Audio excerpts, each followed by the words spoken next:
Eles... Abri uma outra notícia aqui para vocês. E eu peço desculpas para essa aqui que eu vou abrir agora, porque vai ser uma notícia que não é do site do Paulo Figueiredo Show. É um site da revista Piauí, que é uma revista de extrema esquerda. Então eu sempre aviso, né? A gente tem igual o maço de cigarro, eu não fumo, mas eu acho que o maço de cigarro ainda tem aquela coisa, o Ministério da Saúde adverte, não sei o que, fumar pode causar câncer, não sei o que. Eu tenho que fazer aqui todo o programa, disclaimer, quando eu abro um site de uma revista dessa de esquerda, o Piauí, que faz parte do UOL, por exemplo, que se você se expor a uma matéria da Piauí faz mal à saúde, pode causar câncer, esse tipo de coisa. Mas eu vou abrir aqui de qualquer forma, porque é uma notícia que obviamente chamou muita minha atenção, porque a Piauí ela tem funcionado como uma espécie de assessoria de imprensa do Supremo Tribunal Federal. Já tem tempo isso, já faz tempo.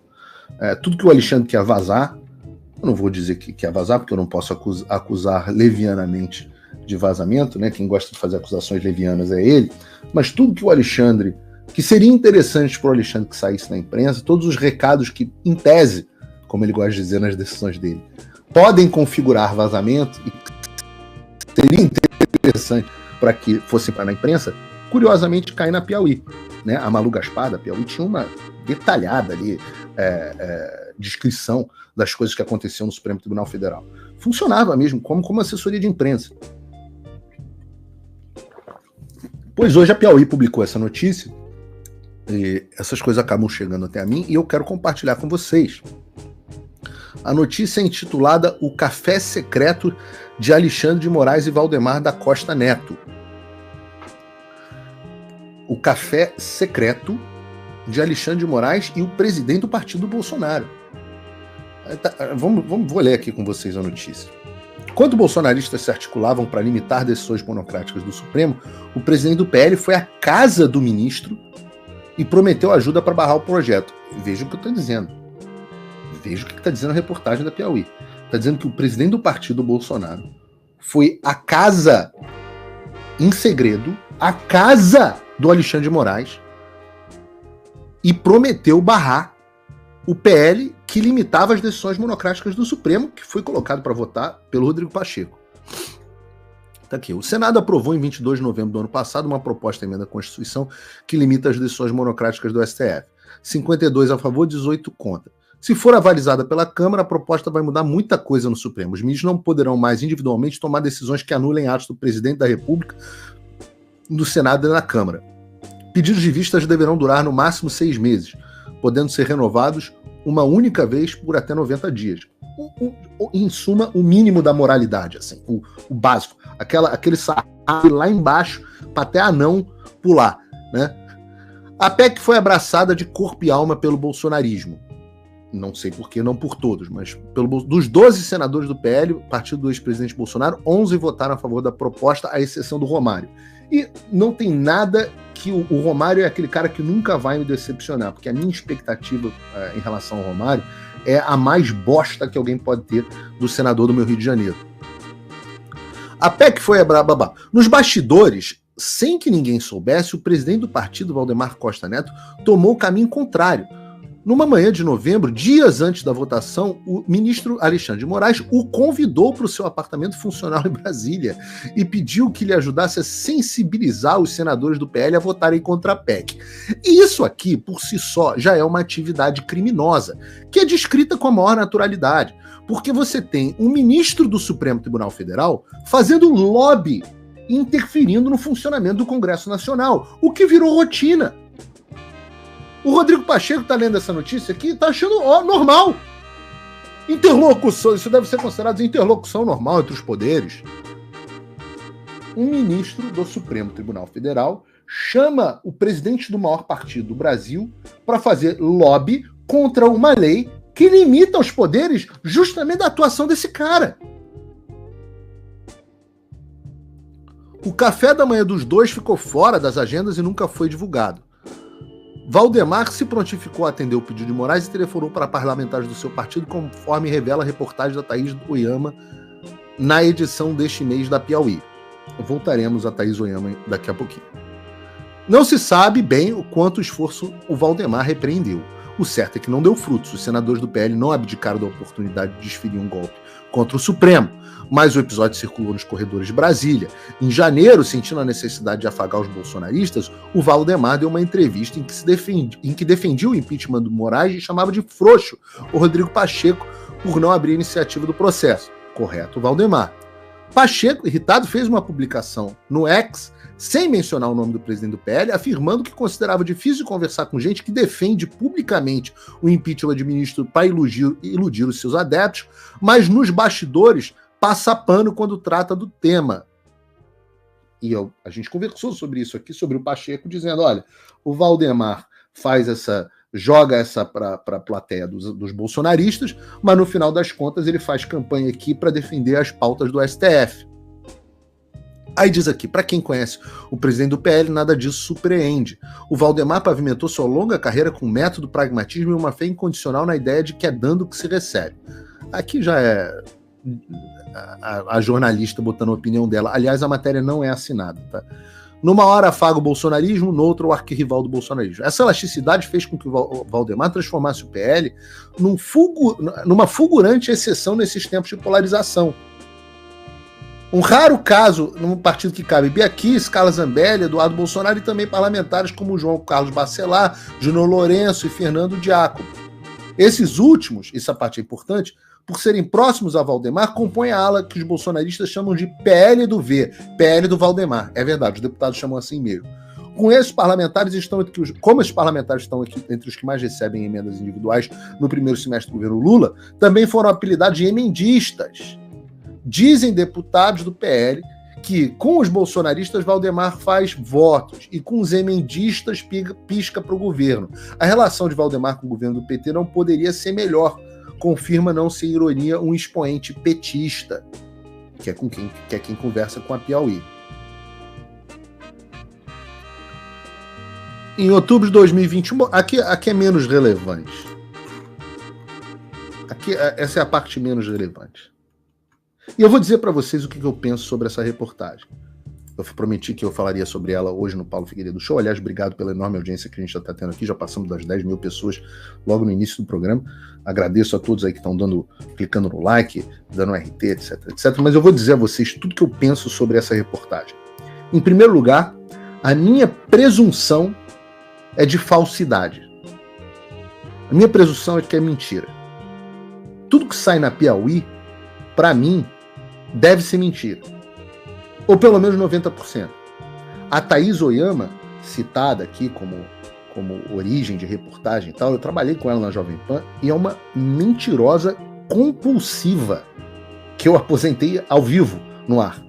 Pega na mentira no ar. Aliás, tomara que me processe por eu falar isso. Eu adoraria botar num processo as mentiras que ela falou, tudo que foi desmentido. As mentiras descaradas. Mentirosa compulsiva, escrever um livro que é absolutamente fictício sobre os bastidores do governo Bolsonaro. Mas assim, em nível de psicopatia. Então eu parto do pressuposto que tudo que está na Piauí é mentira. Eu vejo uma reportagem dessa, eu não acredito. Eu ainda fiz o seguinte, eu mandei essa mensagem, agora há umas 2 horas, mandei essa reportagem para o próprio Valdemar da Costa Neto, dizendo, olha, se for mentira, é importante que desminta. E eu me pergunto, por que o Valdemar não desmentiu ainda? Teve um deputado, muito bom, deputado próximo ao Bolsonaro e tal, que viu minha publicação no Twitter e veio me dizer, olha, Paulo, eu acho que isso aí não aconteceu, não. E eu acredito e levo muito a sério a opinião dele, e eu também acho que não aconteceu. Deve ser mentira da Piauí. Mas essa história de que o Pacheco jogou no ventilador,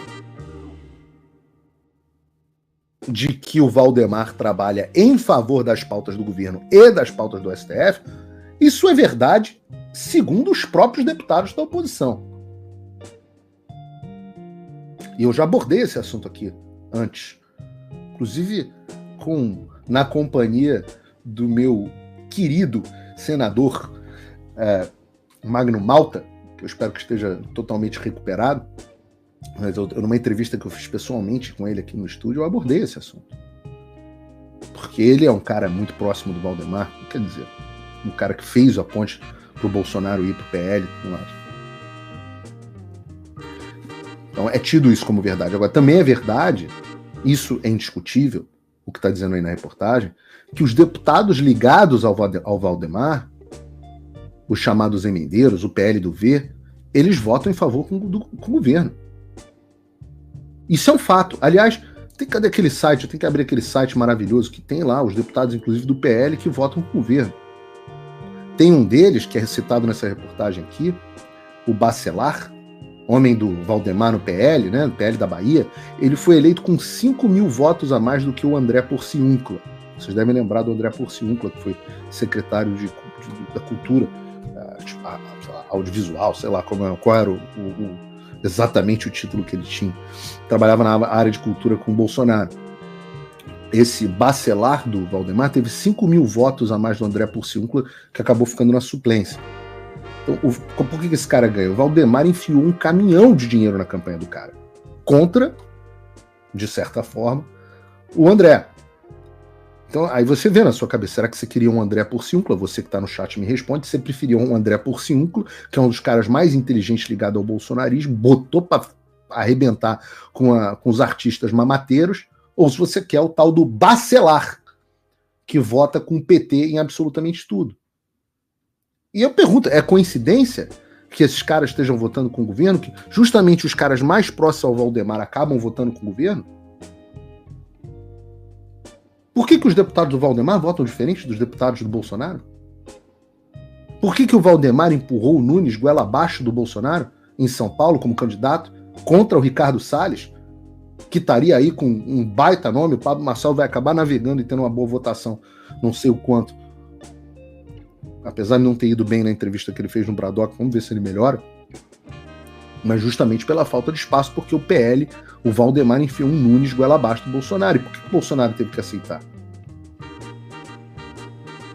Eu estou mostrando para vocês, fazendo isso com vocês, de bastidores, para vocês tentarem entender a lógica da política. E parem com essa babaquice de ficar achando, tá brigando com o Bolsonaro, você está mudado. Minha relação com o Bolsonaro está tão boa atualmente como sempre teve. Esse negócio de pensar assim, já falei isso aqui no programa, isso é coisa de retardado. O presidente entende perfeitamente a minha posição, mesmo que a gente nem sempre concorde. Isso não vai causar briga, não. Entenda, eu não sou político. Os políticos da base do presidente é que tem que fazer, dizer amém e tal, concordar com ele, faz parte. Se eu fosse eleito por um cargo com o apoio do Bolsonaro, eu estaria na mesma situação, teria que... Você tem que fazer parte do grupo político, né? E concordar com a liderança. Mas é justamente por isso que eu não me elejo porra nenhuma. E a pergunta que fica é, falando de bastidores, tem acordão, tem conversa entre Alexandre e Valdemar? Porque assim, para o Alexandre ter a liberdade, assumindo que essa parte seja verdadeira, para o Alexandre chamar o Valdemar na casa dele para pedir um favor, poxa, sensibiliza aí os deputados do seu partido a votarem para não limitar o Supremo Tribunal Federal. Um cara a quem o Valdemar, que aplicou uma multa de 22 milhões no rabo do Valdemar, tá chamando o Valdemar para conversar. Vocês não acham isso esquisito, não? Vocês não acham essa história esquisitíssima? Para essa conversa ter acontecido é porque tem interlocução. E aí a gente volta ao tal do acordo nos bastidores que ficam dizendo que eu, inclusive, involuntariamente facilitei com as minhas ações aqui nos Estados Unidos. Aliás, deixa eu quebrar aqui o protocolo, o roteiro do programa. Eu tô tão ansioso quanto vocês para a bomba que vai explodir no colo do Alexandre vindo do Congresso. Era para ser no Congresso americano, era para ser na semana passada. Cada dia ajustam um negócio, né, um grau de perfeccionismo que é profundamente irritante para mim. O povo brasileiro tá ferrado, todo mundo esperando algum tipo de pressão, de ajuda de externo. Os caras, não, vamos mudar essa vírgula aqui, agora vamos rever tudo de novo. Mas também, por outro lado, mérito dos caras é tudo muito bem feito, tudo muito bem pensado, com princípio, meio e fim. Então, Quando sair, leiam com atenção. Falaram talvez hoje, talvez amanhã, mas eu também já parei de acreditar em quando que as coisas saem. Quando acontecer, eu vou entrar aqui extra, ao vivo, para falar para vocês. Mas voltando ao negócio dos acordos, eu não tenho a menor dúvida que esses acordos de bastidores acontecem. Eu não tenho a menor dúvida, eu sei como é. É o cara que tem um interlocutor, que tem um amigo, já me ofereceram isso. E são essas pessoas que ficam lá no ouvido do presidente Bolsonaro, fica quieto, a gente vai resolver aqui, ó. E estão fazendo isso desde que o Bolsonaro era presidente. Não entre em conflito, não, com o STF, a gente vai aqui, ó. A gente vai aqui resolver nos bastidores. Moral da história, aconteceu o que o Olavo de Carvalho previa. O cara acaba vivendo do favor dos inimigos dele. E o pior é que isso funciona. O objetivo final é a castração. O objetivo final é a castração, é isso. Não pode falar, a gente tá, eu gosto tanto do senador Jorge Seife. Tá calado. Por quê? Porque estão lá com a espada de Damocles no processo em cima dele. Esse é o objetivo do processo. E esses conchavos, se você se curvar, se você... Lembrem do 300. O Xerxes diz, a única coisa que eu peço é a sua subserviência. É a subordinação. E aqueles que fazem isso colhem os frutos. Ora, vejam, senador Flávio Bolsonaro fala pouquíssimo, aparece pouquíssimo, etc, etc. Foi processado? Estava todo arrebentado. Foi processado? Não foi. Quer dizer, pelo menos não foi adiante, não foi preso, etc, etc. E talvez é verdade que não fossem esses acordos, que alguns batem no peito para mim para dizer eu sou fiador desse acordo. Juro, ele existe, eu sou fiador, existe no meu fio do bigode. Se não fosse isso, talvez realmente o Bolsonaro tivesse preso. Tem uma certa verdade nisso. Eu só não acho que beijar a mão do Xerxes seja bom para o país, mesmo para se salvar. É por isso que... mas Paulo, você fala isso dos Estados Unidos. Em primeiro lugar, eu tô aqui para dizer que eu fui o cara que mais falou que o Bolsonaro não tinha que ter voltado para o Brasil, porque o Brasil vivia um estado de exceção. Então eu tô dentro da minha coerência. Em segundo lugar, eu falo tudo isso mesmo sofrendo todas as consequências que eu sofri. Ontem eu fui com as minhas filhas no consulado brasileiro tirar o passaporte delas, para elas renovar o passaporte delas para elas poderem ir para o Brasil. Eu não posso. Não tenho nem passaporte, nem posso ir ao Brasil. Aliás, os caras do consulado brasileiro, todos, pedindo pra tirar foto, falando comigo, não sei o que, blá, blá, blá. Nem vou aqui citar quem pra não queimar os caras, mas eles envergonhados com a situação que eu passo, onde eu não posso ter um passaporte brasileiro, onde a minha cidadania brasileira é caçada. Paulo, você apoia a manifestação, mas você não vem pra Paulista. Cacete, me dá um passaporte brasileiro que eu vou. Eu fui a todas que eu pude. Ou você acha que eu comecei a manifestação agora? E já vim aqui nos Estados Unidos em manifestação. Estou fazendo o que eu posso. Agora, o que eu digo é que acordo. São as palavras do Winston Churchill. Fazer acordo enquanto você está com a cabeça dentro da boca do leão é impossível. E o mais importante, a quem que esse acordo engloba? O Valdemar foi lá encontrar o Alexandre de Moraes para falar dessa moça aqui? Polícia Federal nas ruas de Juiz de Fora. Execução do mandado de prisão de Joanita de Almeida, moradora da cidade, na última sexta-feira, sendo ela conduzida ao presídio de Firmino, blá, blá, blá, blá. Mandado emitido no dia anterior pelo Alexandre de Moraes. Joanita recebeu uma sentença de 15 anos em regime fechado e 1 ano e meio no semiaberto. Participação no 8 de janeiro. Joanita estava sob custódia preventiva desde 6 de junho no Hospital Ana Nery. No hospital. Aguardando alta médica. A prisão foi ordenada por Moraes em 14 de maio diante da preocupação com possível fuga. Porque outros fugiram, ele ficou preocupado com ela fugir. No dia seguinte à emissão do mandado, a filha de Joanita, que foi designada como sua curadora legal, solicitou que sua mãe fosse considerada inimputada por insanidade mental, citando um declínio na saúde mental dela durante uma prisão anterior, marcada por convulsões recorrentes e hospitalização. Nos meses recentes, Joanita teria desenvolvido um transtorno ansioso que resultou em insônia e alucinações auditivas.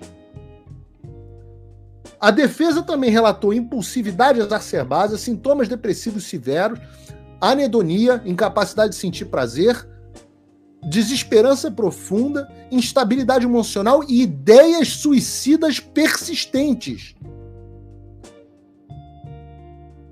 Embora a Procuradoria-Geral tenha aceitado o pedido da defesa, Moraes reafirmou a necessidade da detenção para, abre aspas, evitar a fuga.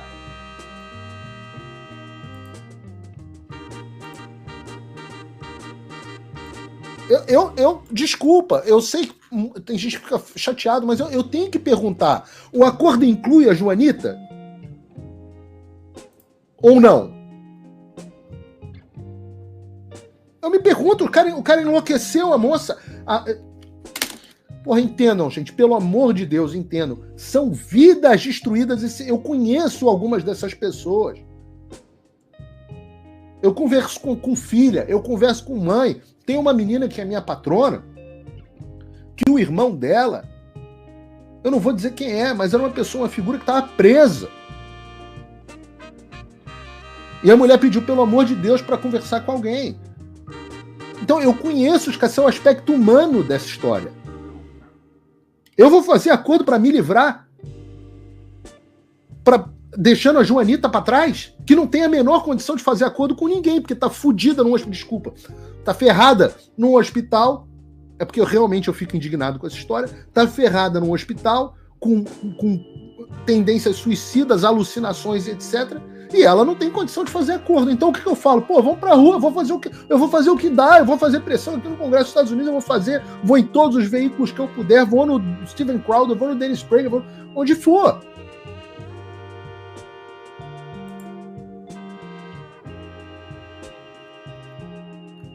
E eu me pergunto, por exemplo, não precisa ir longe. Esse acordo engloba o Felipe Martins, e a gente vai falar muito sobre o Felipe Martins hoje. Desculpa, não dá, não posso concordar com isso.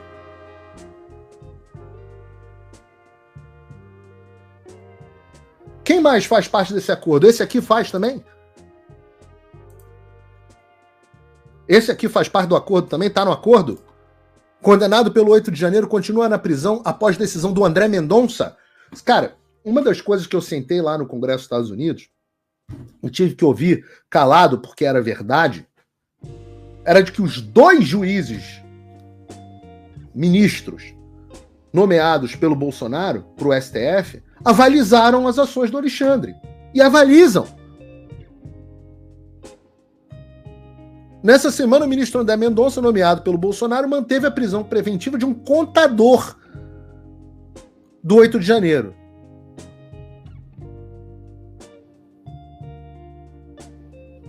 Um desses, risco de fuga.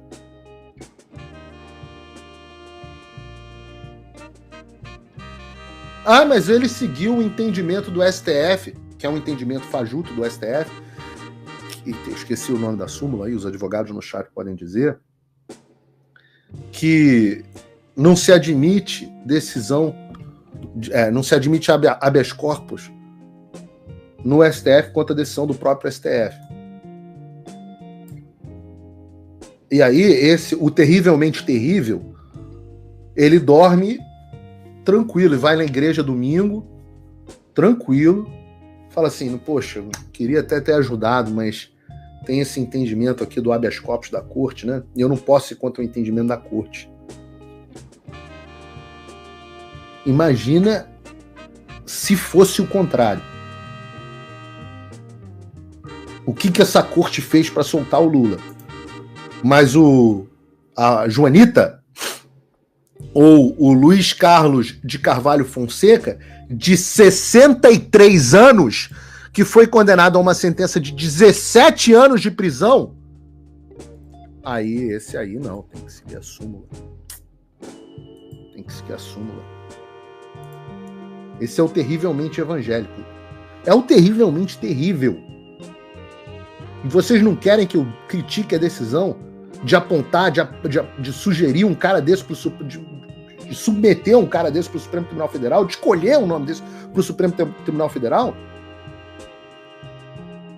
Olha, você me desculpa, se você pensa isso, deve ser terrível viver na sua mente onde você acha que eu não posso, ao mesmo tempo, admirar o Bolsonaro, reconhecer todos os méritos, ter gratidão, mas saber que ele não é um mito e que ele toma decisões como essas, que não são xadrez 4D. Simplesmente porque o Bolsonaro não é o Führer. Führer alemão. É um político, porra. Se um dia, Deus me livre e guarde, eu for presidente do Brasil, pelo amor de Deus, você que está em casa, quando eu fizer a cagada, me critique. E eu garanto a você, eu vou fazer muita cagada. Isso não é arrogância, isso é o contrário da arrogância, isso é a humildade. Isso é o reconhecimento da insuficiência humana. Todos nós somos falhos. E se ninguém me disser as minhas falhas, e eu ouço, toda hora vem vocês me criticando, que eu leio. Eu leio as críticas. As que são pertinentes, eu adoto. E as que eu não acho pertinentes, eu ignoro. Mas eu prefiro que as pessoas me falem. Os meus amigos são os maiores críticos do meu trabalho. E esses são os que eu tenho mais próximo.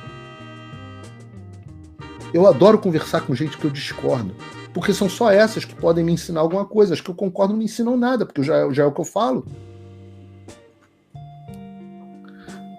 Então esses acordos caracu, onde o Alexandre entra com a cara e o povo entra com o resto, desculpa, não dá. São absolutamente estúpidos e vão enfiar o país num inferno ainda maior.